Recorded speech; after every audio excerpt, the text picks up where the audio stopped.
Good evening and welcome to the third installment in the summer season of Black Atlantic Cinema, our lecture and film in the 2024-25 season, which was made possible through the generous support of Audi Kesfond, Contrast, AFMA, who are we forgetting? Nobody. Our speaker tonight is Professor Ayo Coly, who is the class of 1925 professor of comparative literature at Dartmouth College in Hanover, New Hampshire. Dartmouth College for Film Studies people is an interesting school because it's the only Ivy League with an undergraduate film and media department, but that's not where Ayo teaches. She's in comparative literature affiliated with Romance Studies, and then Dartmouth also has a wonderful African and African American Studies department where Ayo Coly is also teaching, but she is someone who does really interesting and extremely productive work in comparative literature at the intersection of political theory, legal theory, comparative literature, and film and media studies. She's written extensively on African cinema and media in an extremely interesting and productive and challenging way. And this is why we thought she might have something to contribute to our series, and we were not wrong. And we're very proud that she accepted our invitation to be here tonight. Ayo Coly is the author of 3 books to date. 2 are already out. The third one is coming out later this year. The first book was called The Pull of Postcolonial Nationhood, which was published in 2010. 2020 was the year of publication of her second book, Postcolonial Hauntology, which is an exemplary case of interdisciplinary work on the politicization of female bodies at the intersection of political theory and complit and film and media studies. And now currently she's finishing a book on focusing mostly on the work of one of the most important Francophone African writers living and writing today, Alain Makambu, who comes from the Republic of Congo but currently teaches at UCLA, I think. And Ayo is also working on a 4th book, of which what we're about to hear and see is part, and we're very much looking forward to this. It has been my privilege last year to sit in on a class Ayo teaches at Dartmouth College called The Idea of Africa, and it was a great inspiration, and this makes me particularly excited to have her here and to be able to follow up on that conversation too. Please join me in welcoming Ayo Coly to the podium.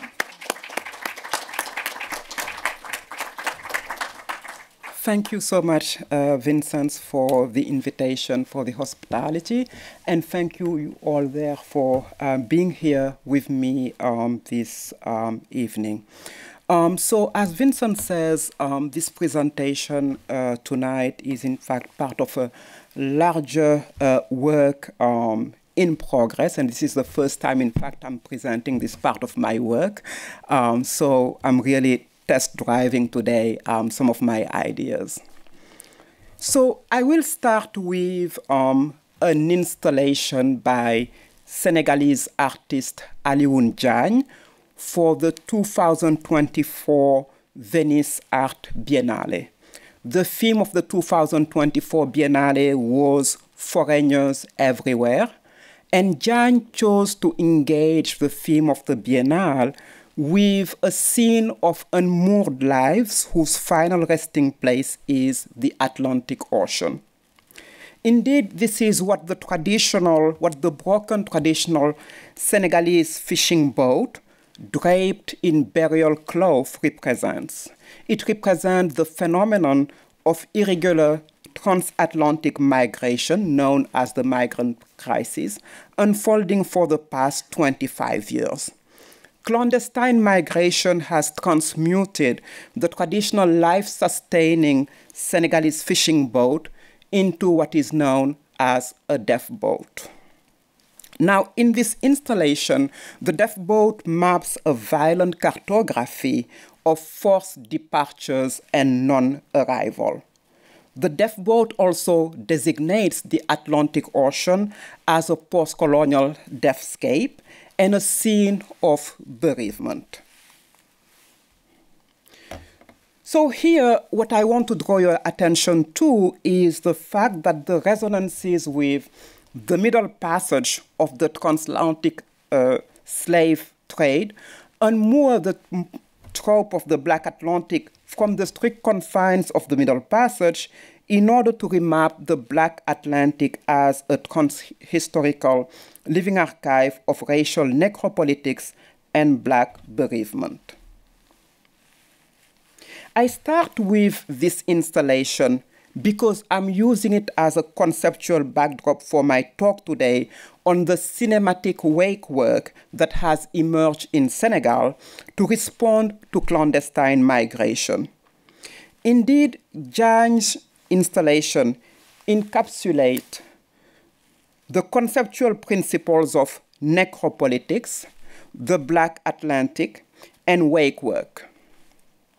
These concepts frame the Atlantic Ocean as a living archive of Black trauma and the migrant boat as a chronotope of neoliberal global capitalism.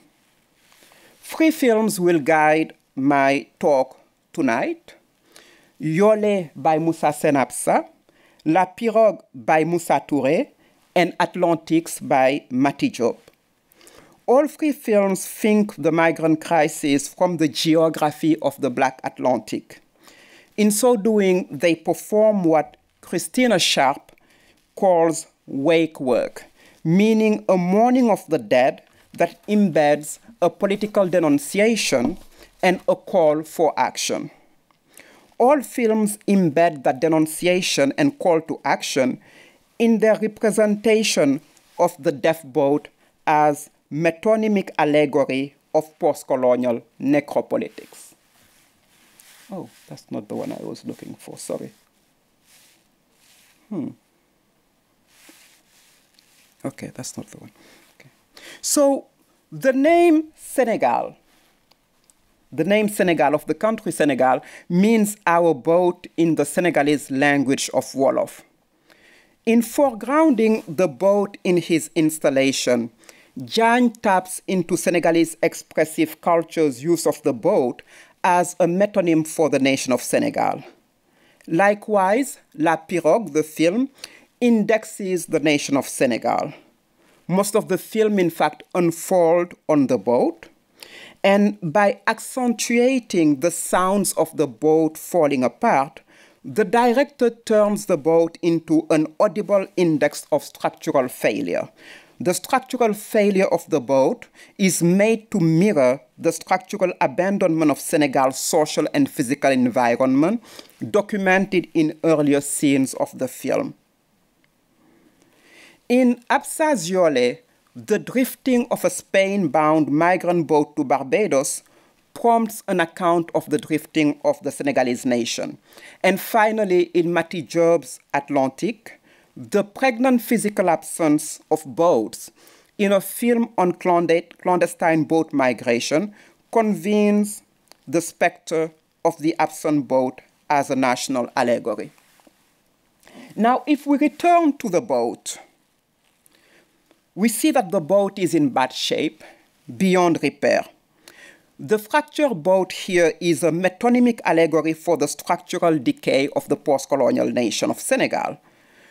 The broken boat translates betrayed dream, broken national futures, and broken lines of flight. The boat speaks to what Achille Mbembe calls, quote, the unequal redistribution of capacities for mobility in a world where the only chance of survival for many is to move and to keep on moving. the impossibility of movement in the context of the imperative of movement is a death sentence, captured here by the shroud or the burial cloth wrapped around the boat. At work here are what Achille Mbembe describes as necropolitics, meaning the structural condition that traps segment of the population into what Achille Mbembe calls deaf words and turn the population into living dead. Necropolitics indeed is about the capacity of structures of power to distribute social death.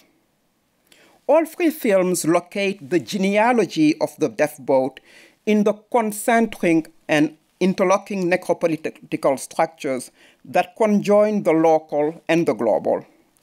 All three films comment on the necropolitics of structural abandonment, whereby, following Achille Mbembe again, the post-colonial state, I quote, manufacture an entire crowd of people who specifically live at the edge of life, people for whom living means continually standing up to death. In Yole, Moussa Senapsa relates the necropolitics of structural abandonment to the true story of a Spain-bound Senegalese deaf boat that drifted to the island of Barbados. 11 mummified bodies were found on the boat. The filmmaker uses the story to conduct a social archaeology of the Senegalese slogan, Barça or Barsac, meaning Barcelona or death. To that effect, the film collages vignettes for interview with an unemployed and disheartened Senegalese youth, feeling betrayed by the malgovernance and nepotism of Senegalese President Abdoulaye Wade. The socially disenfranchised people adopted the necropolitical slogan Barça or Barsac, which means again Barcelona or death, to describe the urgency of fleeing the Senegalese deaf world by any means necessary. The dystopian narrative critiques a post-colonial leadership that has placed young people precariously at sea by trading the post-independence promise of African socialism for an agenda of neoliberal accumulation that benefits the national bourgeoisie. Hence the title of the film, Yole. Yole means sacrifice. The post-colonial state's withdrawal from social investment sacrifices populations to the Atlantic Ocean. Here again, I return to Bembe to talk about how the migrant boat allegorizes, quote, the logic of sacrifice that has always been at the heart of neoliberalism, and it should be called necroliberalism. The system has always functioned with a calculating apparatus, the idea being that some people are more valuable than others. Those of no value are expendable. The question is of what to do with those we have decided are worth nothing. End of quote. The sacrificial logic of necropolitics also underwrite the trope of the boat in La Pirogue. Sorry, it's just falling. The trope of the boat in La Pirogue. The beginning of the film establishes the framework of structural necropolitics by showing the informal post-colonial economy of death that sustains the migrant boat. The film introduces from the outset the figure of the wealthy human smuggler. The human smuggler capitalizes on the necropolitics of structural abandonment. The human smuggler acts out the sacrificial logics of necropolitics by selling lines of flight out of the post-colonial nation. The film's main protagonist accepts the offer to be the captain of the boat when his friend impresses upon him that, quote, there is no horizon here, meaning in Senegal. You cannot even see the horizon from here, end of quote. Pointing to new houses in their decaying neighborhood, the friend further reminds the protagonist that these new houses are built by migrants. In short, the film establishes how the structural necropolitics of post-colonial Senegal require its citizens to risk the deadly Atlantic passage in order to buy themselves a future in the post-colonial nation. The sacrificial logic then becomes the subject of a conversation between the migrants on the boat. One of the migrants remarks that only 1 out of 10 boats make it across the Atlantic. Another retorts that, quote, if you stay in Senegal, you have 10 chances out of 10 of failing your life, end of quote. Another migrant concludes that, quote, even if the boat breaks down and drifts to Brazil, and we arrive there drive as mummies, I won't regret a thing because I don't have a choice. La Pirogue therefore makes the case that post-colonial necropolitics make population hostage to the migrant death boat. Accordingly, in Mati Job's Atlantic, which is a short documentary, not the longer film, the lead character explained that, and I quote him, when you decide to leave, it's because you are already dead, end of quote. The three films converge in indicting post-colonial Senegalese leadership, but they also locate the migrant death boat at the ending point of the necropolitics of global capitalism and neoliberalism. The film indexes the structural adjustment austerity programs imposed by the World Bank and the International Monetary Fund on many African nations in the 1980s and 1990s. These programs facilitated the necropolitics of structural abandonment documented in the film by nudging post-colonial states towards social divestment. Conversely, the neoliberal economic policies packaged in structural adjustment program paved the way for predatorial fisheries agreement between Senegal and European Union nations. This predatorial fisheries agreement depleted Senegal's coastal fish stocks. The depletion of coastal fish stocks repurposed the Senegalese artisanal fishing boat as a migrant death boat. And so in all three films, actually, including also the installation, the loss of lives during the crossing is connected to the loss of the livelihoods of Senegalese fishermen whose nets increasingly come back empty of fish. Still, Yole strongly indicts the post-colonial state by organizing the filmic narrative around the speeches of President Ablaye Wade. In contrast, La Pirogue and Atlantic devote very minimal narrative space, if at all, to the post-colonial state. This representational void dramatizes the status of the post-colonial state as a failed state, which easily falls prey to international predatorial forces. As an effect of what Nigerian scholar Biodun Jeyifo calls arrested development, arrested decolonization, the post-colonial state becomes an easy prey for the operations of neoliberal globalization and is forced to consent to the processes of global capitalism. But the broader issue here is the racialized calculus of life and death. The racialized calculus of life and death deems population from the global south disposable and therefore subject global south nations to the necropolitical operations of global racial capitalism. La Pirogue provides an illustration of the necropolitics of global racial capitalism through the predicament of the death boat and its passengers. The boat ends up stranded in the Atlantic with most of its passengers dead and thrown in the Atlantic. The passengers who escaped death and made it to Spain were sent back home, meaning that they were sent back to their post-colonial predicament of social death. Here, the fate of the death boat and its human cargo show the conjoined workings of global capitalism and the racial calculus of life and death. The passengers are forced to leave because of post-colonial necropolitics, yet unable to arrive because of the necropolitics of global north borders. So the argument I'm pursuing here is as follows. Post-colonial necropolitics is an outcome of arrested decolonization and an effect of the position of the post-colonial nation at the bottom of the power structure of global capitalism.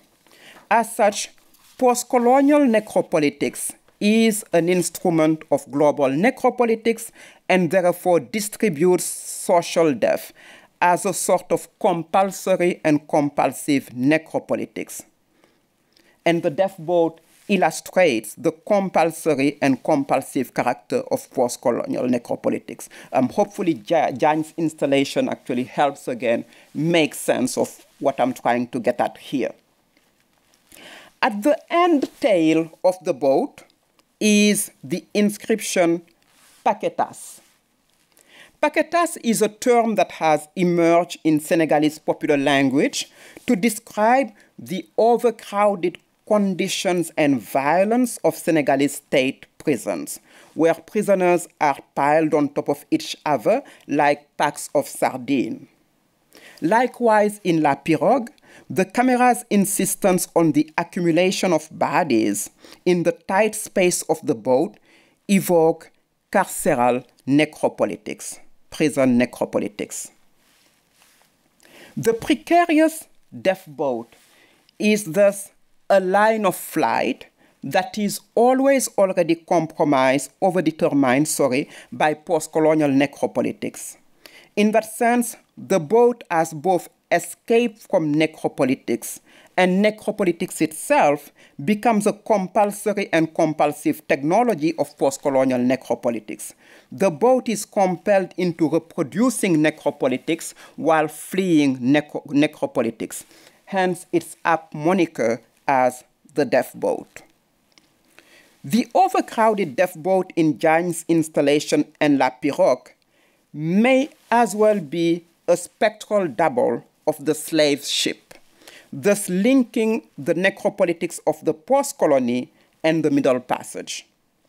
In Alessandra Di Maio's notion of the Black Mediterranean, the migrant death boat reactivates the cartography of racialized mobility that accompanied slavery, because, according to Di Maio, quote, today's migrants tread the same ancient slave routes, end of quote.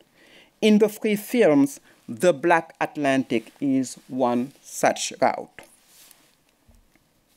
My use of the Black Atlantic in my project fills the material absence of the Atlantic in Paul Gilroy's framework. And the three films engage with the materiality of the Atlantic as a special geography and a living archive of Black passage, Black trauma, and Black bereavement. The film thinks from the special geography of the Black Atlantic. So, for instance, in Atlantics, the ocean is omnipresent. Even in the moments we don't see it, we hear the ocean roaring and waves crashing. In Yole, Absa overlays the interviews with long silent shots of the Atlantic at dusk. La Pirogue engages the ocean through long shots of the tumultuous and deadly journey of the boat through the seas. The images of drownings and bodies thrown overboard in the films map the Atlantic as an oceanic gravesite. In this oceanic graveyard, post-colonial migrant bodies find themselves layered on top of the bodies of enslaved Africans. This is indeed about the layered geographies of Black nothingness that make up the ontological geography of the Black Atlantic. The link with the Middle Passage translates what Ian Chambers calls, quote, a molecular reactivation of the Atlantic slave trade within the contemporary necropolitical, end of quote. My use and reading of the Black Atlantic thus coincide with the framework of the Black Mediterranean developed by Alessandra Di Maio about the longue durée of Black crossings and dwelling that make, according to Di Maio, the Mediterranean Black. Ian Chambers, again, most forcefully extend Gilroy's Black Atlantic to the Mediterranean to comment on the long history of racial capitalism that my analysis of the migrant death boats foreground. And I quote Chambers. Yesterday's Atlantic and today's Mediterranean are cruelly linked by the wretch of the sea. Black bodies once thrown overboard and today those left to die. We are not talking of a parallel between two discrete moments. On the contrary, it is to insist on the coordinates of a shared constellation. Slavery and racial capitalism, as so many modern Black writers and critics teach us, is not back there. It both constitutes and ghosts the ongoing formation of the present, where Black deaths at sea fall into a time that is still now. We are still in that wave. The wave is what Christina Sharps called the wake. Oh, sorry. To the wake. Christina Sharp writes, and I quote her, "In the wake, the semiotic of the slave ship continue, from the forced movement of the enslaved to the forced movement of the migrant and the refugees, to the regulation of Black people in North American streets and neighborhoods, to those ongoing crossings of and drownings in the Mediterranean Sea, to the brutal colonial reimagining of the slave ship and the ark, to the reappearance of the slave ship in everyday life in the form of the prison, the camp, and the school." End of quote. And now back to the connection with Diagne. Diagne generously drapes the boat in funerary fabric that he himself painted as if to elegize the dead. The mosaic of 17 paintings support the elegiac gesture by engaging with loss, mourning, and mapping the aftermaths of loss. The painting spread over 2 panels piece together histories of precarity, violence, and loss on the left panel, and hope, love, and social cohesion on the right panel. Diagne has further explained that the funerary cloth serves a reparative purpose, as if to hold the fractured boat together. Diagne's politically purposive installation repurposes the traditional elegy into a public vigil and accompanies the wake work performed by the free film. And here again, I return to Christina Sharp meditation. Quote, "As I have so far suggested, we think the metaphor of the wake in the entirety of its meaning, the keeping watch with the dead, the path of a ship, a consequence of something in the line of flight and or sight, awakening and consciousness. And we join the wake with work in order that we might make the wake and wake work our analytic. We might continue to imagine new ways to live in the wake of slavery, in slavery's afterlife, to survive and more, the afterlife of property. In short, I mean wake work to be a mode of inhabiting and rupturing this episteme with our own known, lived, and unimaginable lives. With that analytic, we might imagine otherwise from what we know now in the wake of slavery." In Moussa Sen's Absaz Yole, the narrative structure of the film performs wake work. The films begin on a Barbadian beach, a beach in Barbados, where a pirogue arrived with 11 mummified corpses. The filmmaker's reverse itinerary traces the boat back to families in Senegal and reconstitutes the boat as a funerary object. The film is meaningfully composed of vignette interview of distressed Senegalese embattled by post-colonial necropolitics. These vignettes are thus made to speak to the funerary pirogue and elegize the dead and the living dead. Yole therefore transformed the elegy into a public genre that keeps the names of the dead in collective circulation while indicting the necropolitics that made their death possible. The filmic elegy here functions as a vigil and wake work, refusing a closure and demanding action. Back to Sharp one more time and one last time.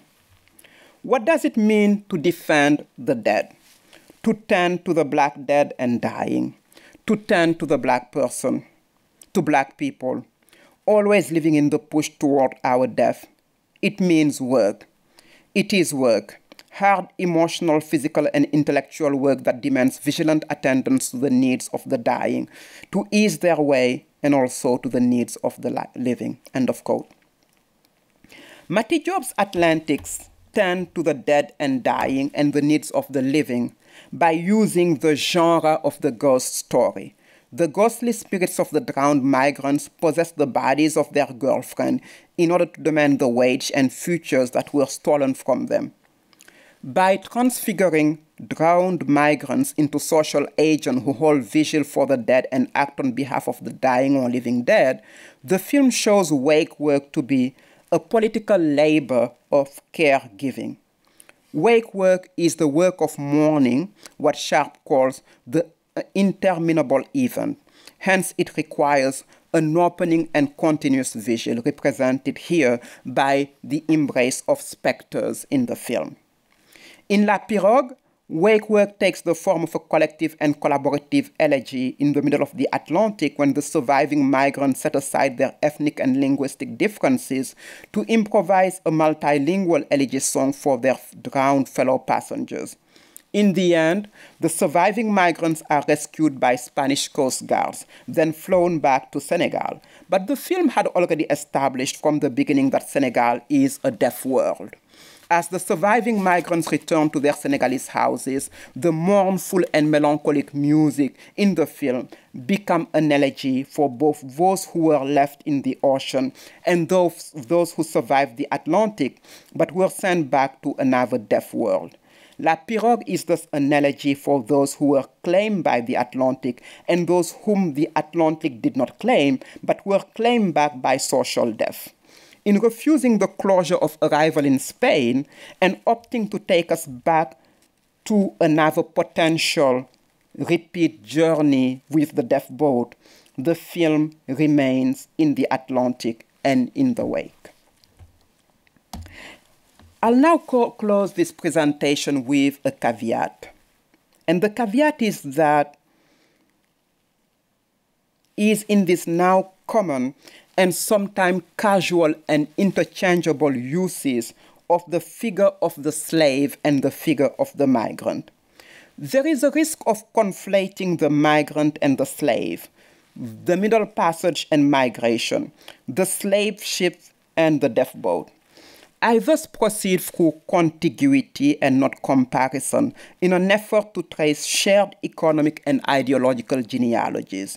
As shown by my use of postcolonial necropolitics, the figure of the migrant exceeds the framework of the Middle Passage and therefore calls for new vocabularies, new concepts, and new grids of analysis. Conversely, the migrant deaf boat does not map into the chronotope of the slave ship in Gilroy's Black Atlantic, despite representing a shared infrastructure of terror, trauma, despair, and disposability. As a chronotope of the post-colonial Black Atlantic, the migrant deaf boat is a symbol of forced yet hopeful departure and impossible arrival. The slave ship is both forced departure and arrival, and as such come with its own vocabularies of capture, captivity, and fugitivity. The migrant deaf boat comes with the vocabulary of what Elvidge Talbaye calls water necropolitics or hydronecropolitics, which conceptualize how state manage life and mobility by permitting death to flow offshore. I therefore, in my project, use the Black Atlantic to name a Black oceanic ontology. An ontology that makes the migrant and the enslaved contiguous. The Black Atlantic names an elastic geography where the migrant death boat exists in the wake of the slave ship. In this chronological contiguity, the ontology of the migrant death boat is doubly haunted by the slave ship and the dead futures of arrested decolonization, which the death boat is fleeing while in the wake of the slave ship. Thank you for being here. Thank you for listening to my ideas. Thank you.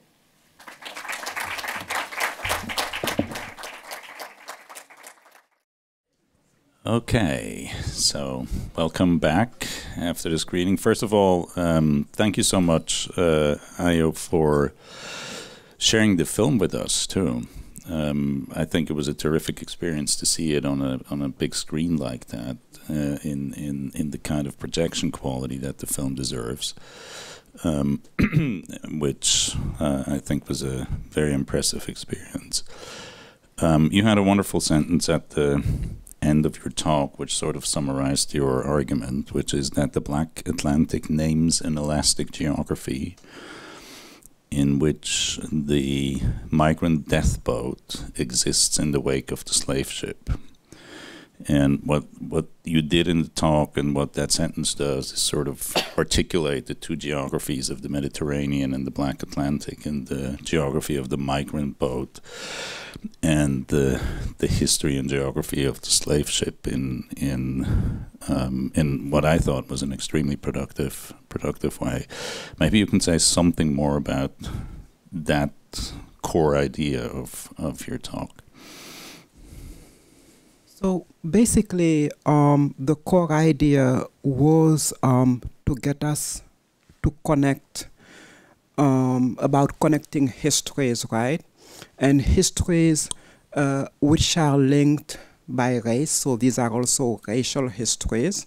Histories which are linked by the processes and the workings of capitalism. Histories which are linked also by the working, basically, of neoliberalism, right? And how all of this ultimately, right, comes to fall on racialized bodies, right? And so this is what we see. And so when I talk about thinking about the Black Atlantic, which historically, at least in my field of work, in my line of work in African American studies, in diaspora studies, when we think about the Black Atlantic, we think about the Middle Passage, we think about slavery, right? And then came later the concept of the Black Mediterranean, which came from, articulated by Italian scholars, right, to talk about the migrant crisis, right? And so what I'm trying to do with my project actually is to get us actually to open up the Black Atlantic to consider the migrant death boat. But what I'm pursuing also is not a logic of comparison, because I think actually it's not productive or, fruitful, or even it's imprecise, if you want, right, to compare slavery and migration, right? So these are two different phenomena and deserve their own grids of analysis, their own conceptual vocabulary. But nonetheless, actually, there is a way in which we can connect them. And so that's why in my talk I kept returning to Achille Mbembe's notion of necropolitics, which I think actually is capacious enough to allow us to think about frameworks in the longue durée. One of the striking features of the film stylistically is that Moussa Touré chooses to use a lot of close-ups, and it's a film that's very much built around gazes and people looking at each other. Can you comment on that, maybe. Yeah, exactly. The use of close-up, right, to the point where actually you really get a feel from the skin, right? So there is a way actually he chooses, basically to represent the skin, the texture of the skin. Actually, you kind of basically see it in ways that are extremely very poignant. And I think actually it is also meant, if you want, to give a face, to humanize, basically these stories, because very often, in what has been known as the migrant crisis, we talk about it in terms of numbers, in terms of statistic. And so the importance of this film actually is in putting a face, in showing faces. And this is where the notion of wake work and the notion of the elegy comes into play, right? Meaning that actually we are taking the time, if you want, to mourn these people who basically to grieve and mourn these people who are lost. Yes. Maybe to pick up on the idea of the skin. I mean, just purely technically, we all know that the history of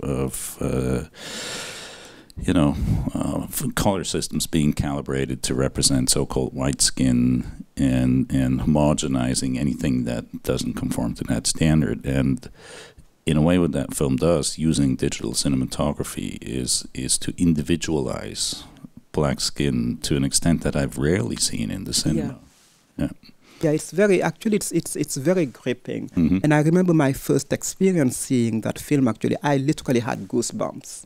Right. Because it's just, but it's also so, it's to the point, actually, ultimately, of conveying also to the viewer discomfort. It's almost as if, actually, you basically, it's about the flesh, it's about the skin, it's about discomfort. And I'm still actually playing around with that idea, trying to think actually what is being conveyed, what this is doing, because I'm still trying to find the words to translate my emotions and my own response to this film. Maybe one last little thing from my side before we go to questions from the audience.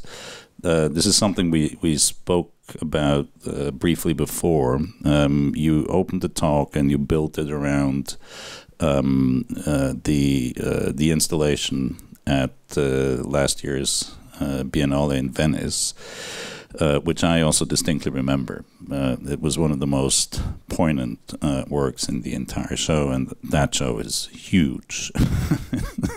For something to leave that kind of strong impression, I think is telling. But what's also interesting is, and I didn't notice, and you just informed me about it, is that this was the very first time that Senegal had a national pavilion. Yeah. And they went there and chose this work, which is not exactly complimentary of the government. Not at all. And at the same time, in our last event here, Janaina Oliveira, the Brazilian curator, put together a wonderful program of Afro-Brazilian short films. And one was by an artist who went to the previous Biennale and went around, and there was an exhibit of a refugee boat which had sunken in the Mediterranean and was like unearthed and put up by a white European artist. And this was an Afro-Brazilian artist who went around the show and said, "How many black people are there?" And there were none. Literally none. And so it's an interesting gesture to insert this installation by fiat of the state in a space that, if you go to the Biennale and look around and look at the audience, is still very much a white European space. Can you perhaps comment on that? Yeah, it's very much a white European space, actually, so these images, I took them myself. I was at the Biennale, actually, because I wanted to have also that experience, right? As you say, actually, it's a white European space, a public, right? So very much so, actually, what happened, actually, is white consumption, if you want, also of these, basically of these images or of, basically this art, right? So I think actually it matters in this case to have African perspective, black perspective actually, telling the story of migration, right? Not to say that actually we should not have, actually we also have a wave of very successful, well-done films on the European side, right, that have also been done basically about migration. But for a long time, actually, what was missing was also the African perspective. And I think actually it's important. There is a way in which actually the cinematography or the camera is able to go into families and capture the dynamics of families, right? Capture intimacies, if you want, right, that the European filmmaker, does not have access to those spaces and those histories. Whereas the family scenes here were reminiscent of Sembène. Exactly. Yeah. Do we have questions from the audience? Comments, reactions? I think Josephine wants to intervene.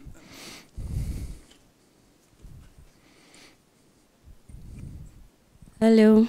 Thank you so much for this beautiful film. It was quite interesting. And I think it's a very, very good film. And I was talking to Prof here, and I was talking about skin. And I have a feeling as if it's all symbolic. And I would want you to shed more light on it, because the skin color or the tone, I mean, black is in different shades. Yeah. And it's like he selectively picks the darkest of the darkest black to the lips. And for me, it was, I'm like, they're dark. It's very symbolic, I believe, to maybe, I don't know, but I'm like, is everybody in Senegal so dark? Because I've watched Sembène's films and they were not that black. So is it some kind of symbolism to choose those particular characters or actors? No, it did not strike me that way, because actually, as you say, actually, in Senegal, we are very, very dark, right? Okay. Senegalese people are known for being basically, right, quite dark, right? And so for me, as somebody who's also from Senegal, actually, it was basically credible.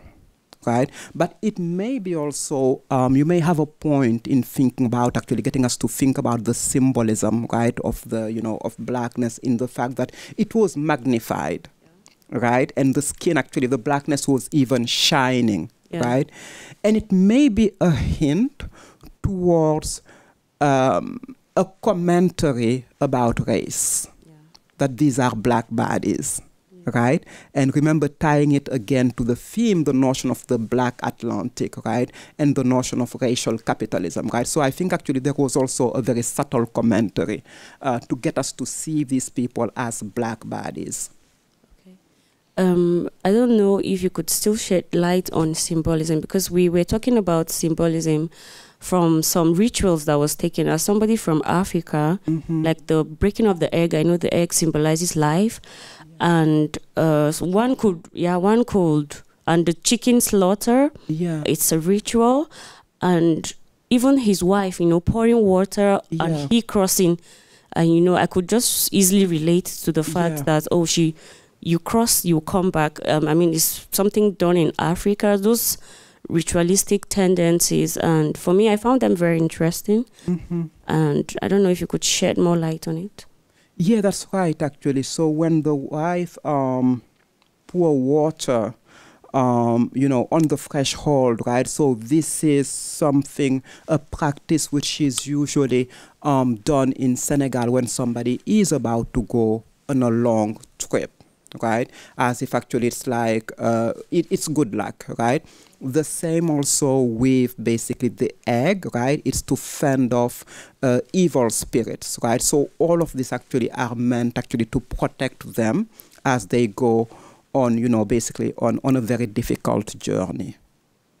One last question. I would want to know what particular language they used. That's, I heard like French and then an African language, because it sounded very similar to Fulfulde in Nigeria. It is. Okay. It is actually, right? Because in Senegal, we have also Fulanis. In fact, I'm half Fulani and half Wolof, right? So hence you have a mixture of language. You have Wolof, Okay.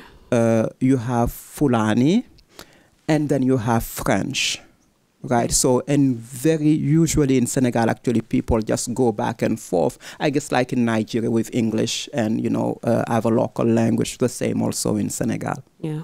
Thank you. Thank you so much.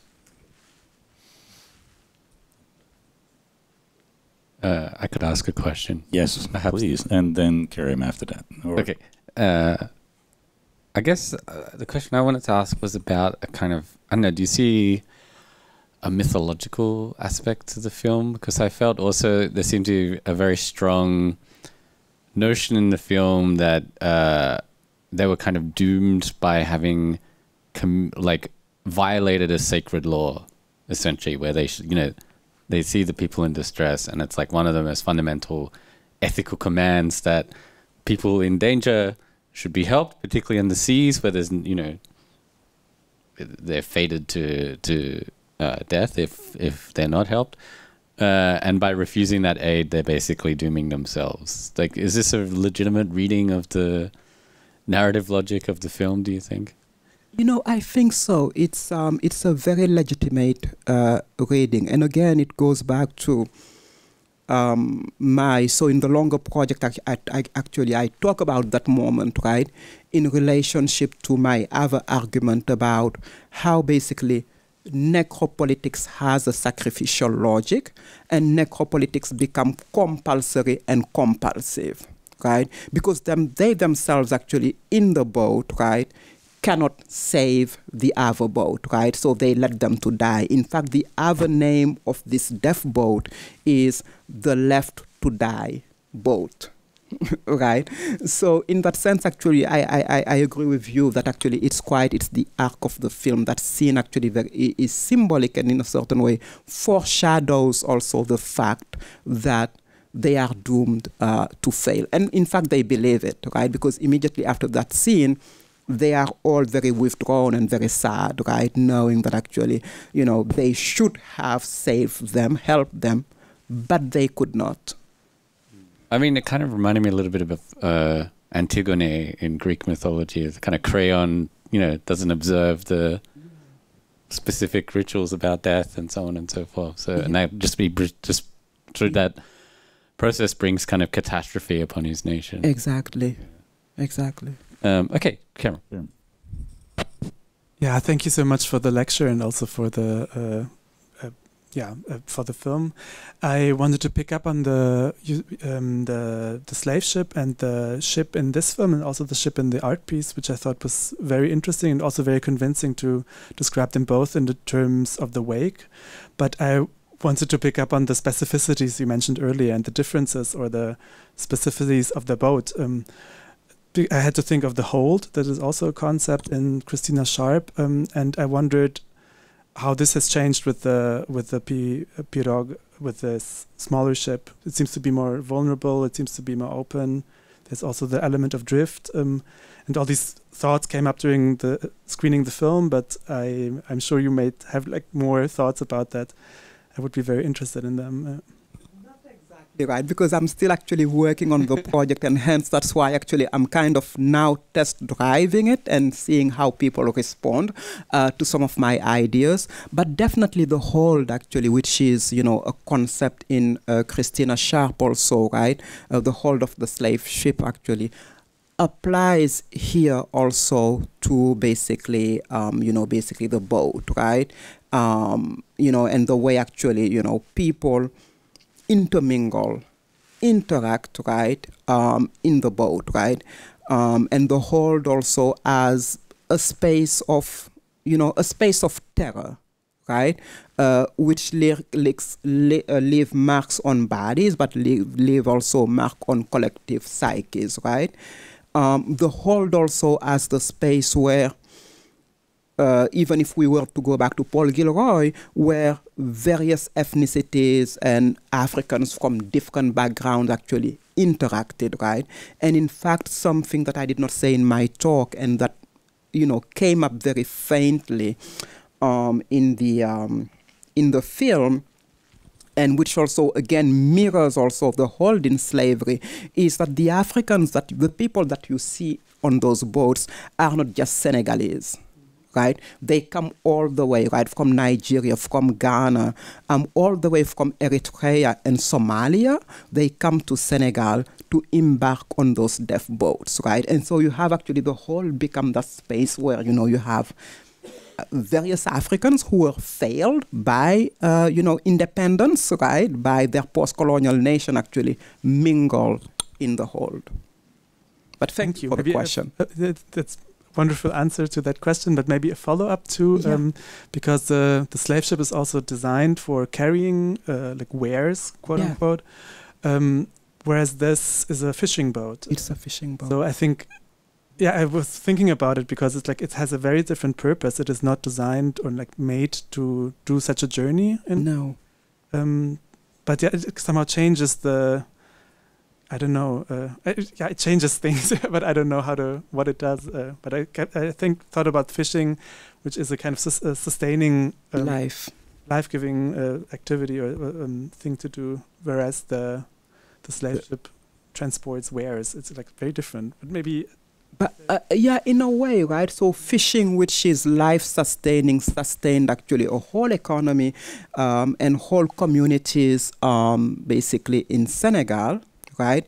And then fishing now has died as a result actually of the depletion of coastal stocks, right? And so as a result actually, it has forced a transformation of the life-sustaining fishing boat into a death boat. The boat now only does not bring back fish, it just brings, basically death. Right, so the connection there, the transformation there, is quite, is quite gripping. I mean, the discussion you're just having is making me realize how powerful the moment is when they actually catch the fish, and then don't kill it and just sit around and watch it struggle. Yeah, exactly. And that's they're the fish is them. It's a metaphor in a way. Didi, please. I think Longo went first and then Didi. Oh, okay. First Longo and then Didi. Okay, thank you for this. Thank you for the lecture and, well, the film. Just that I'm worried about the chicken. The chicken, the only one, all the animals. The boat is okay, fishing boat. Africans have used a lot of transport system now to come. Some, even the plane, some transportation, the cars and stuff. But the only thing there is the chicken and a non-human and an animal. I still remember the ideas about repatriation of arts, and it was a very big argument in 2023 in Germany and stuff like that with the Benin arts and stuff. These are just quite artifacts that never wanted to come around the site, but they found themselves helpless inside the boat, and they arrived here. But this chicken couldn't make it. I don't know. Is there a cultural significance to that chicken? If you could help me, a lot of African scholars say that Africa is not a country; it's a continent. People just think Africa is one or two spaces. Senegal is too big for me to comprehend, and I really want to learn from what symbols means in Senegal. If the chicken is any symbol, you can tell me if we know. But I'm so worried, the sharing of the blood again. Christians could say it's a blood covenant because every Sunday, they could do sacrament of the body, share the blood and the body of Christ. But that's a blood, it's like a sacrament. Did you observe that? Like a sacrament of sharing a certain body. Blood. Yeah, they share the blood of the chicken. To sustain themselves, right? So the chicken does not, I don't think this chicken has a symbolic value. Yeah, exactly. It does not mean anything. That doesn't mean anything. Well, because remember, it was that guy who took the chicken with him for, I don't know what, and then he got it was kind of his security, like a security blanket thing, something like that, right? And then in the end, because they were dying, they had nothing to eat, right? So they used the blood of the chicken, right? They killed it just to be able to sustain their bodies, to keep going. So that's my reading of the chicken. Okay. Yeah. So the chicken has. But somebody may read it and just find all type of symbolism in it. But it's just like it did not really. I did not think it had a symbolic value. No, I just wanted, because if there's a cultural, fine. If there's none, I don't have a problem. No. I just want to know the cultural. Yeah. Not a whole lot of Christians in that boat. Okay. Yes, thank you. So, I remember, I think it was 2007 when Sarkozy made his speech in Dakar. And I remember that Achille Mbembe and most African intellectuals pounced on him based on that speech, which was a terrible speech anyway. So I think also, I mean, yes, of course, significantly also this film also is also in Senegal too. And at least some prominent members of that boat were from Guinea. Okay, Sékou Touré's country and Senghor's country. And yeah, I'm a little bit worried. I mean, I don't disregard, I don't discount the import of slavery and colonialism on the African body. I mean, on that boat, also seeing that movement on that boat, what also comes to mind was Edwidge Danticat's article on black bodies in motion and in pain. So,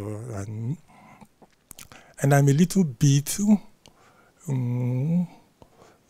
part of the project I'm working actually is I'm contesting the term, the validity of post-colonialism as a theory in the current period in Africa. So, yes, of course, you never discount what colonialism, what imperialism is doing. But I'm a little bit worried that post-colonialism as a term seems to deflect African academics from engaging with their own individual country, because in spite of Senghor's negritude and Sékou Touré's radicalism, after independence, what did these separate African leaders do? Because I think post-colonialism, too much fixation on it, seems to take us away from an internal conversation about why did the promises made. I mean, South Africa is an ongoing example that happened in front of all of us when apartheid collapsed, and then we put black rule. But look at this condition also in South Africa. So how valid do you think post-colonialism as a theory could be applied to the African situation? Do you not think also it deflects us, our scholars, from engaging with the leaders of Africa at the moment? Instead, we keep on like what was referenced now, the BNL, how many black people are in the room? Oftentimes when we theorize this, we are also in Europe and we talk about this. How many African people, how many black people are in that room in Europe when we discuss this stuff? And how valid is that conversation to what is happening in Africa at the moment? Very good question, actually. And I think you and I are, in fact, actually share an approach to that, right? To basically being able to still acknowledge the workings of colonialism, right? Through neo-colonialism and so forth. Through, remember in my talk, I talked about structural adjustment programs, right, which are a thing, which affected African nations, right? So being able, if you want, actually, to acknowledge those, pinpoint those, actually, right, while also talking about the responsibilities of African leadership, right? And I think, actually, the three films I talked about do it very well. Right, they do it very well, actually, right, because they do index actually the failings and the failures, right, of post-colonial African leadership, right, for the necropolitics, right. So that's why I call it actually post-colonial necropolitics, right. So what happened, if you want, or J.E.Fo's notion, Biodun J.E.Fo's notion actually of arrested decolonization, right? So the notion of arrested decolonization actually is also show that the arrested decolonization is a co-production, right, of both African leadership, post-colonial leadership actually, and former colonizers, right? So this is my, basically my take on it, right? That colonialism still matters. We cannot just, keep on writing as if actually it does not have legacies. But I totally agree with you actually that also the responsibility of Africans actually need also to be situated, because otherwise there is no movement forward. I mean, there was this beautiful moment where the one guy stands up and gives the speech and says, you know, I'm an African man and I'm now about to enter history, and an ironic response to Sarkozy, evidently. Yes, who's up? Yes, yeah, please. Okay, so, yeah, thank you so much for this, for your presentation and this film. And my question would be, what's, you know, considering the topic, you know, this topic we're looking at, which is something that is very topical, and is still happening at the moment. You know, from Nigeria, for example, there's the Japa culture. You know, people trying to find their way to other countries by any means necessary. You know, I wanted to know, what do you plan to achieve, you know, and how do you hope to do that, you know, with your work, your project? I don't plan to achieve anything, as I see myself as a teller of story and an analyst of stories, right? So I'm interested, if you want, actually, political theory in political dynamics, right? So I'm a scholar, right? I'm a scholar. I write books, I produce articles, right? And I write books, actually, usually, and produce articles for academic audiences. That's my work. So basically my ambitions in that way, or my project actually, let's say, is going to be different from the project actually of a filmmaker who may have a didactic or pedagogical project actually of enlightening broader audiences.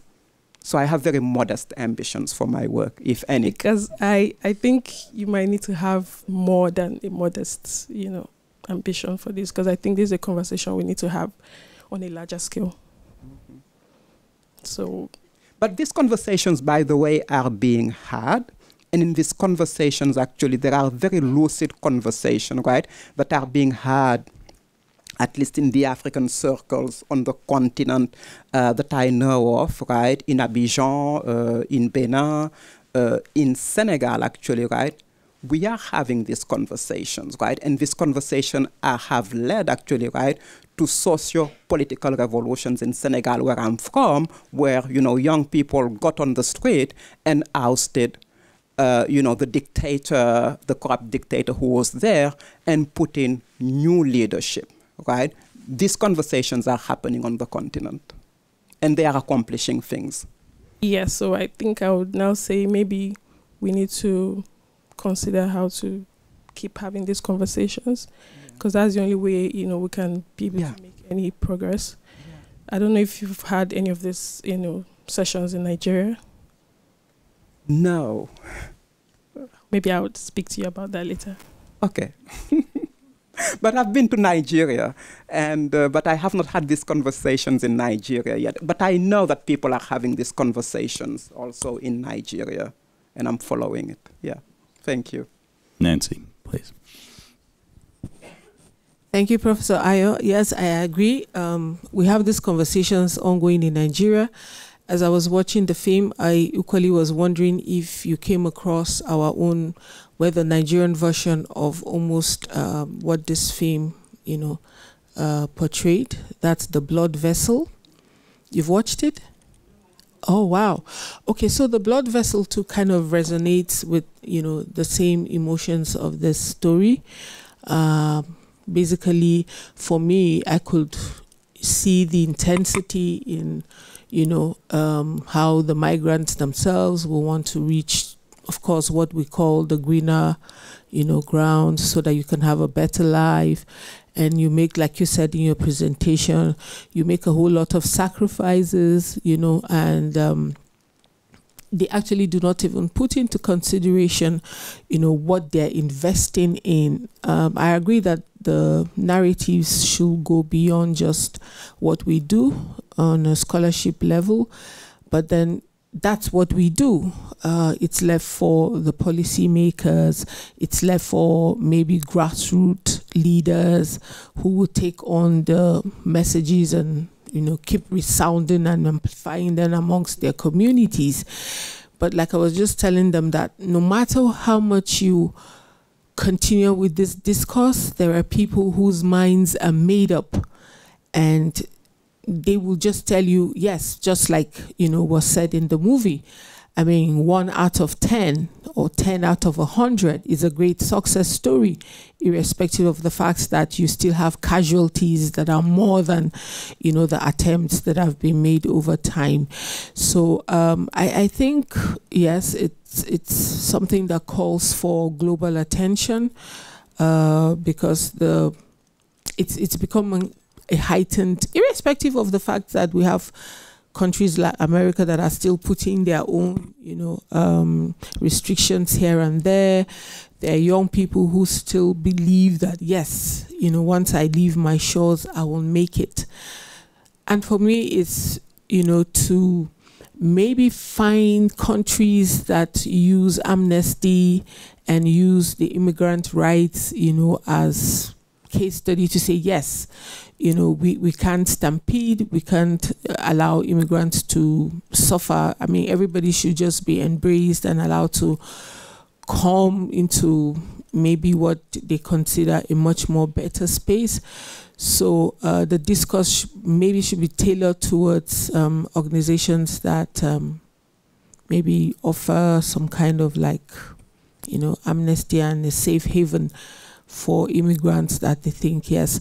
I agree that, yes, the film is enshrouded with a whole lot of symbolism, and those are the things that, you know, on a different scale is being used, like when you talk about sexploitation, you know, I mean, like Prof here raised the issue of the myth, and that's what has been used, like in Nigeria, to scare and threaten the ladies or the people, even some of them that want to use the jackpot syndrome. You actually go to meet like a diala, what?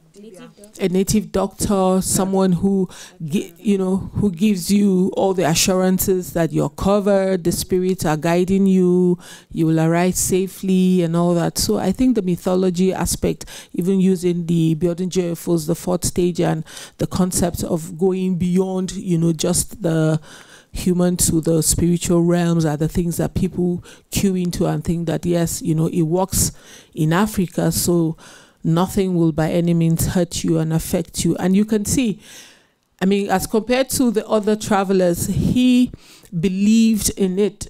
And, you know, the wife pouring out the water, him, you know, smashing the egg, you know, kind of like, yes, it has to do with your belief system. Whatever you believe will work out for you, so you go with whatever you believe. Thank you. Beautiful presentation. Thank you. But remember, he did not want to go, though, at the beginning, right? He just did not want to go. And then his friend tells him, you know, look at here. You cannot even see the horizon from here. And then turn around and point to, you know, and the camera does a good job, actually, of showing the state of decay of the neighborhood, right?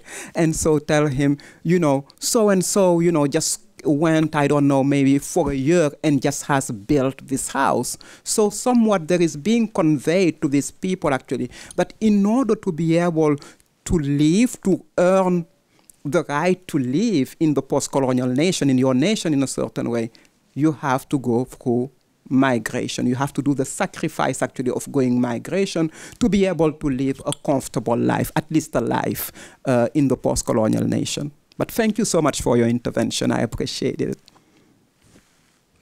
Okay, Halil, please. Yeah, hi. Thank you for being here. Also, thank you for the great presentation.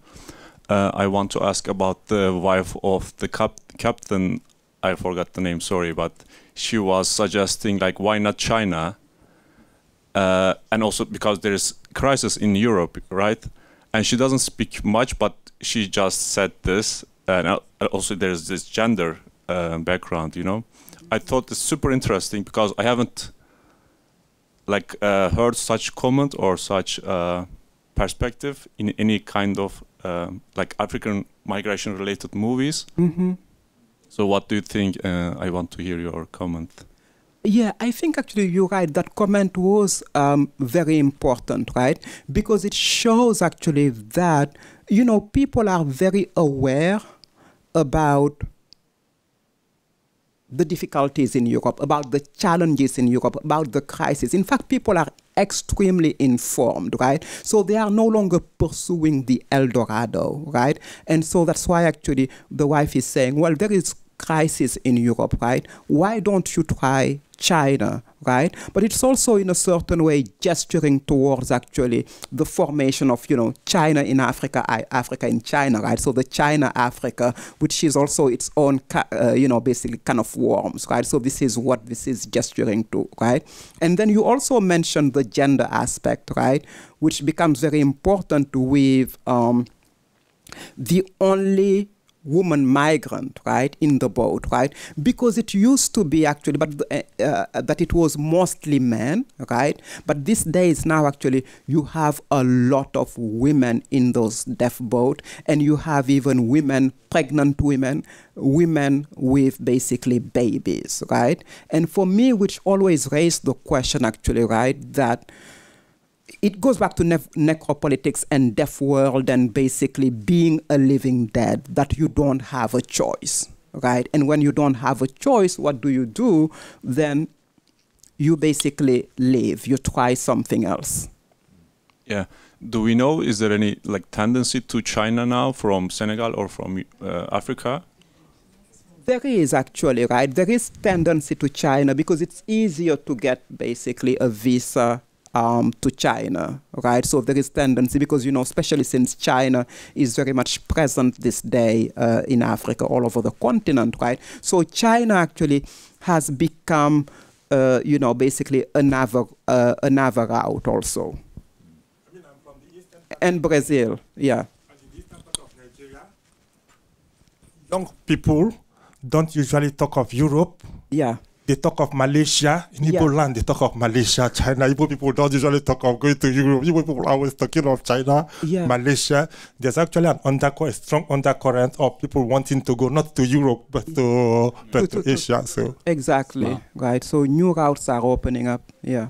There's also a growing diaspora, African diaspora in South Korea, by the way. Okay. Yes, Abel.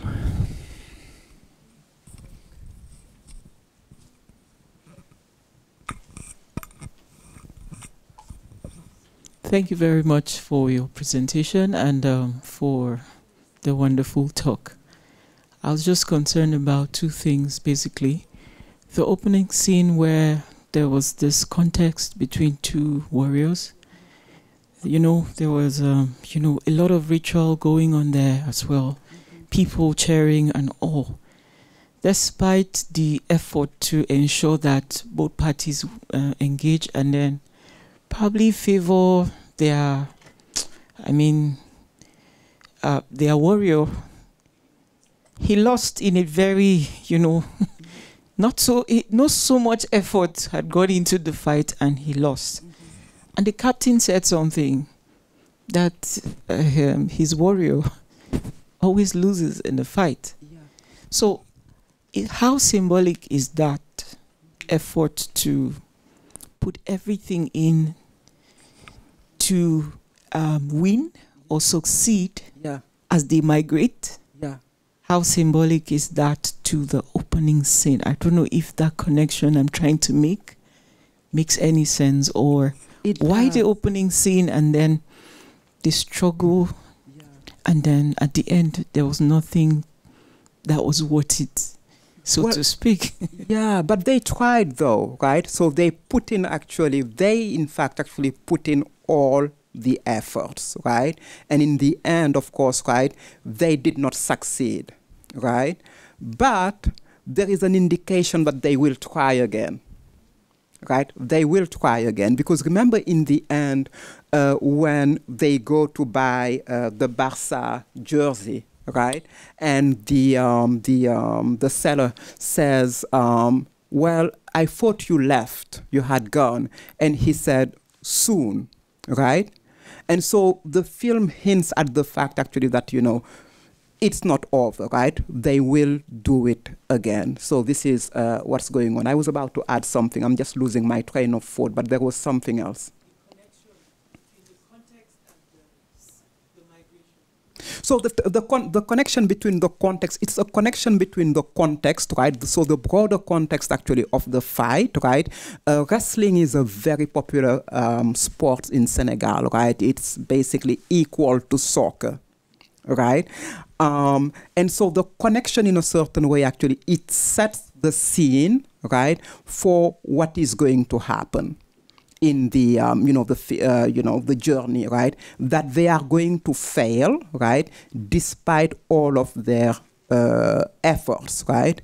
But then that they will try again, right? So this is actually the connection I see here. Another connection actually is the connection of warriorhood and the connection of manhood and bravery, right? Because the name of the boat, so in Senegal, actually, all of these fishing boats, right, have names. And the camera keeps actually on showing the name of the boat. Fit, right, means actually a man should be, what defines a man is bravery. Yes, that's the connection there. Yeah. Aston. Thank you very much. I try to link a connection because going by the film, I can see we put so much blame on African leaders. They have not done a lot. Yes, agreed. But I say, if something happened to you once, you allow it to happen twice. It's no longer an accident. That's stupidity. As one person is inside that same boat who uses crutches. He had the first experience.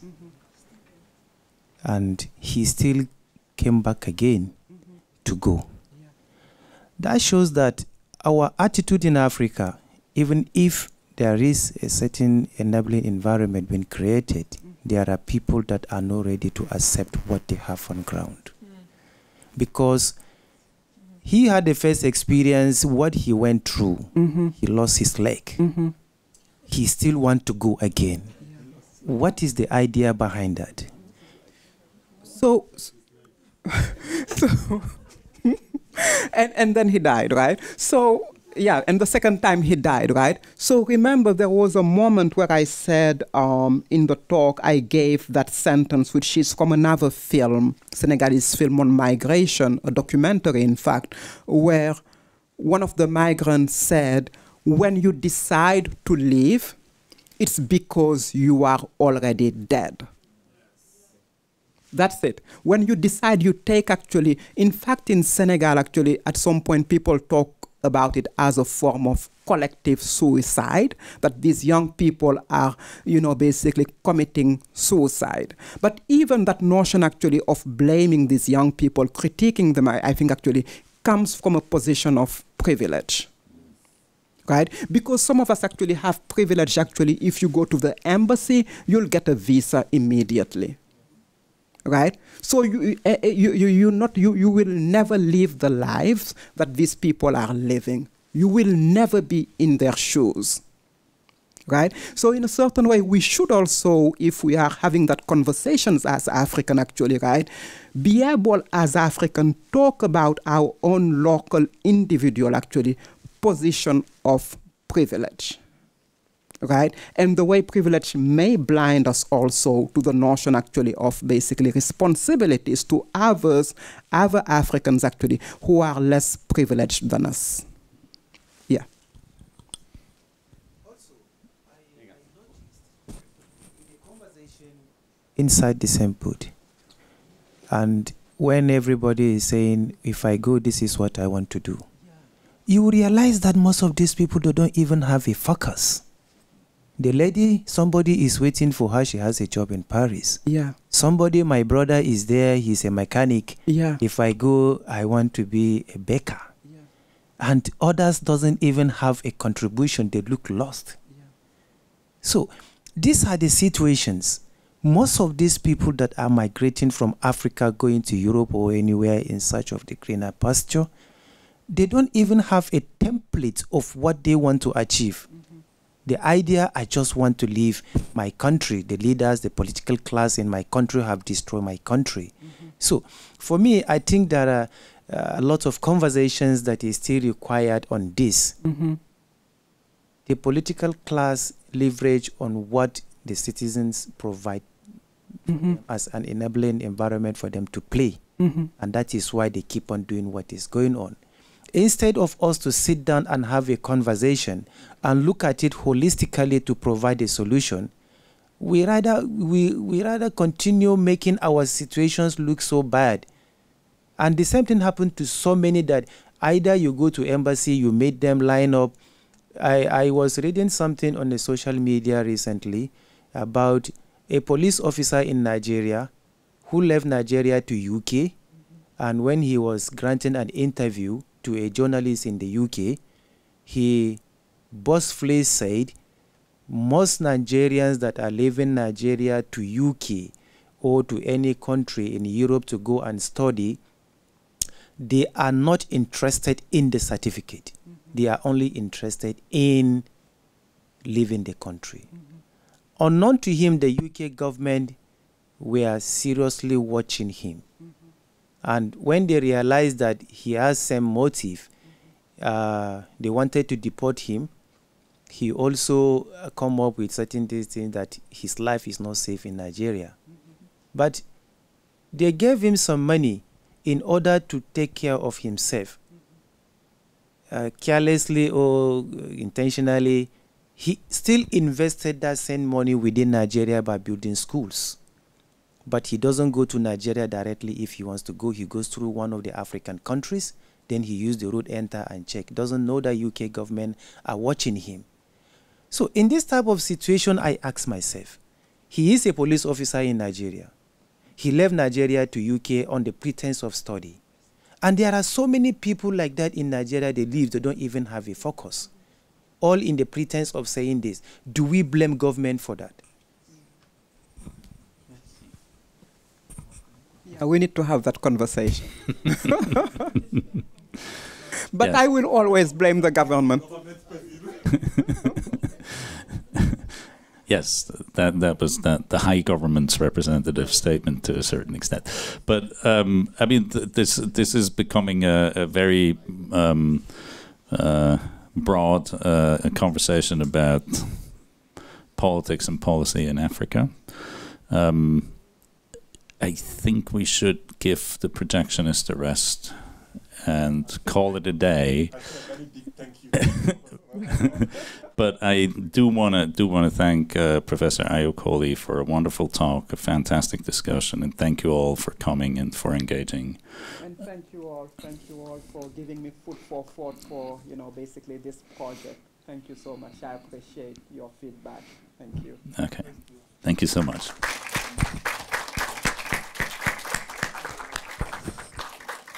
Just as a reminder, in 2 weeks, we're actually going to watch and discuss Atlantique by Mati Diop, which will be introduced by Professor Femi Shaka from Port Harcourt University in Nigeria. Usual format, introduction, film, and debate. Hope to see you all back at that point. And thanks again, Ayo.